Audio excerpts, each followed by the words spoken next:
Pada tanggal 16 November 1944, penerbang Amerika ditugaskan untuk melakukan pengoboman di beberapa base tentara Jepang yang berada di Pulau Kalimantan. Tujuan utamanya adalah Teluk Brunei, di mana Jepang mengeksploitasi sumber minyak di Kalimantan. Sebut saja mereka Tom Cubberley sebagai pilot, Jerry Rosenthal sebagai kopilot, Eddie Haviland, Dan Ilerich, Jim Notch, Tom Kepin, John Nelson, Franny Harrington, dan Phil Collins. Tapi belum sampai ke tujuan, tentara Jepang berhasil menembak jatuh pesawat mereka. Beberapa awak sempat membuka parasut dan jatuh ke pedalaman hutan Kalimantan. Beberapa meninggal di pesawat dan beberapa lagi jatuh entah di mana. Ya, inilah Dan Ilerich, salah satu penerbang yang berhasil selamat dari tembakan Jepang.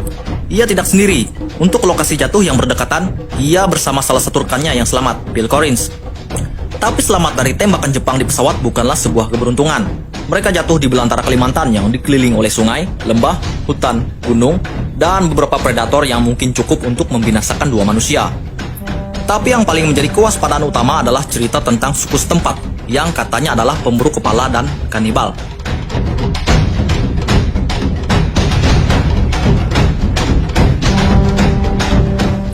Tapi tetap tujuan utama mereka adalah menghindari tentara Jepang, di mana dari kabar-kabar sebelumnya, tentara Jepang berhasil mengeksekusi tentara Amerika yang tertangkap, dan juga orang-orang lokal yang berontak.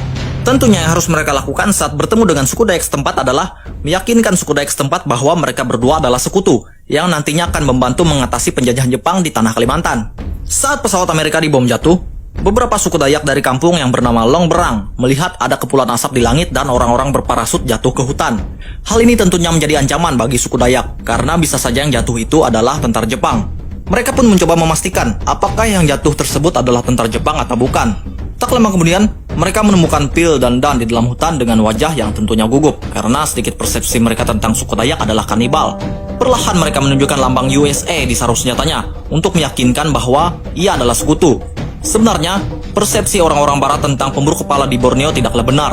Tapi bisa dikatakan hal itu memang pernah terjadi puluhan tahun yang lalu, di mana suku Dayak primitif sering melakukan ritual pemenggalan kepala, atau yang kita kenal dengan istilah ngayau. Tapi sejak zaman kolonial Belanda, beberapa misionaris mulai memasuki pedalaman Kalimantan untuk menyebarkan ajaran agama dan pembaptisan. Hal inilah yang mempengaruhi ritual ngayau perlahan-lahan mulai ditinggalkan. Ya, meskipun ada beberapa suku Dayak di dalam sana yang masih memiliki ritual dan kepercayaan kuno yang kental. Dan tiba pada saat Jepang mengambil alih penjajahan, banyak misionaris yang dieksekusi, penduduk lokal yang dibunuh, dan wanita yang diperkosa, dan semua itu dilakukan oleh orang-orang Jepang. Sejak saat itulah, suku Dayak mengetahui bahwa mereka benar-benar sedang ditindas dan dijajah. Ketika melihat lambang USA tersebut, mereka lega ternyata yang jatuh bukanlah orang-orang Jepang, tapi tentara sekutu. Mengetahui posisi Phil dan Dan yang pastinya akan diburu oleh tentara Jepang, suku Dayak setempat berinisiatif untuk membantu orang-orang Amerika ini dan menyembunyikannya di dalam hutan. Kesaksian ini diceritakan langsung oleh dua orang suku Dayak Lundayeh yang ikut membantu menyembunyikan tentara Amerika tersebut.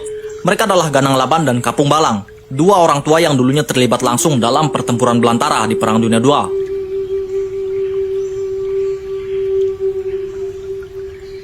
Saat tiba di salah satu rumah suku setempat, Phil dan Dan bertemu dua teman lainnya yang juga diselamatkan oleh suku Dayak setempat.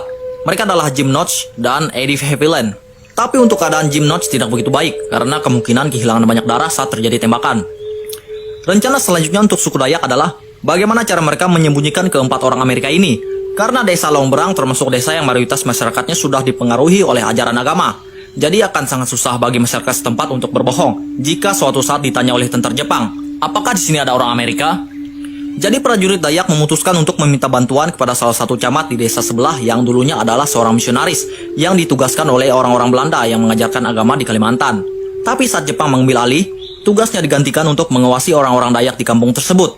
Dia adalah William Makahanap, orang yang bekerja untuk Jepang tetapi juga orang yang loyal terhadap suku setempat. Para prajurit Dayak meminta bantuan Makahanap untuk menyembunyikan orang-orang Amerika ini ke perkampungan penduduk yang bisa dibilang masih belum terlalu dipengaruhi oleh ajaran agama dan bisa diajak beraliansi. Makahanap sebenarnya tahu risiko untuk dirinya jika dia membantu menyembunyikan tentara Amerika di perkampungan. Tapi dia berpikir, kenapa tidak? Tugas saya di sini cuma menguasai suku setempat, bukan ikut menjajah. Mungkin dengan mengambil tindakan ini akan menjadi sebuah reformasi, dan saya sangat ingin membantu orang-orang ini, pikir Makahanap. Dan ia pun langsung memutuskan untuk ikut serta membantu orang-orang Amerika ini, karena ia tahu Amerika adalah sekutu Indonesia saat itu.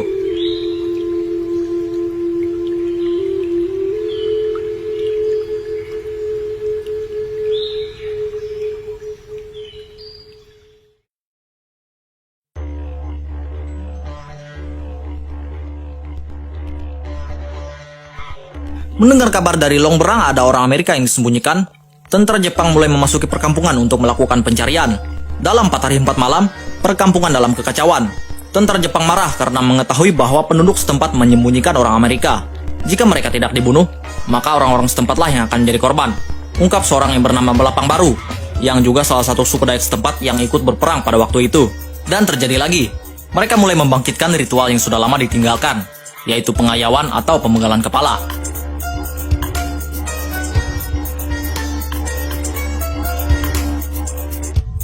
Kita masuk ke ilustrasi film yang dibuat oleh National Geographic. Di situ terlihat beberapa suku Dayak dengan perahu mereka mulai menyusuri sungai, mulai melakukan perburuan kepada tentara-tentara Jepang.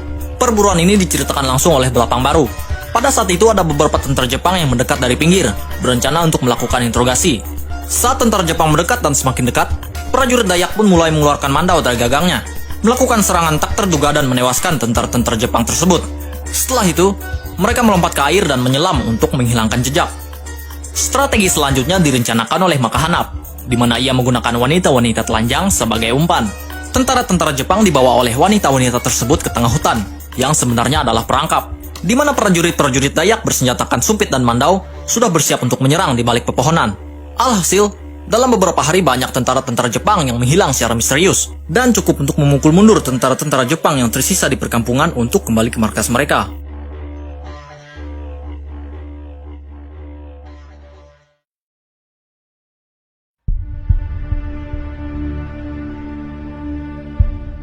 Terus bagaimana nasib keempat tentara Amerika yang disembunyikan tersebut?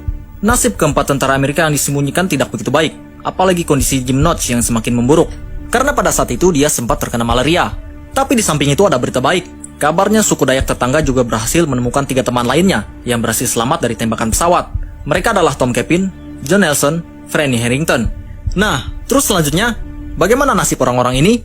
Apakah mereka harus bertahan lagi di Kalimantan untuk waktu yang cukup lama? Ternyata pertolongan datang dari luar, yakni dari Britania Raya, di mana Inggris mengutus salah satu arkeolog yang pernah melakukan ekspedisi Borneo pada tahun 1932. Tom Harrison bersama pasukan khusus Australia bernama G-Force yang dipimpin oleh Sersan Jack Tredrea untuk melakukan sebuah proyek rahasia bernama Borneo Project, di mana misi utamanya adalah mengumpulkan dan melatih pasukan Dayak setempat untuk memukul mundur tentara Jepang dari Pulau Kalimantan, dan juga tentunya untuk mengeluarkan orang-orang Amerika tersebut.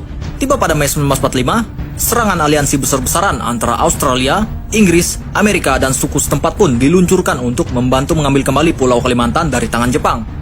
Perang berlangsung sekitar 1 bulan, dan pada 29 Juni, Dan Ilrich dan kawan-kawan berhasil diselamatkan oleh negara sekutu keluar dari tanah Kalimantan. Tentunya juga tak lepas dari jasa orang-orang Dayak yang selama 7 bulan menolong mereka dari kejaran tentara Jepang.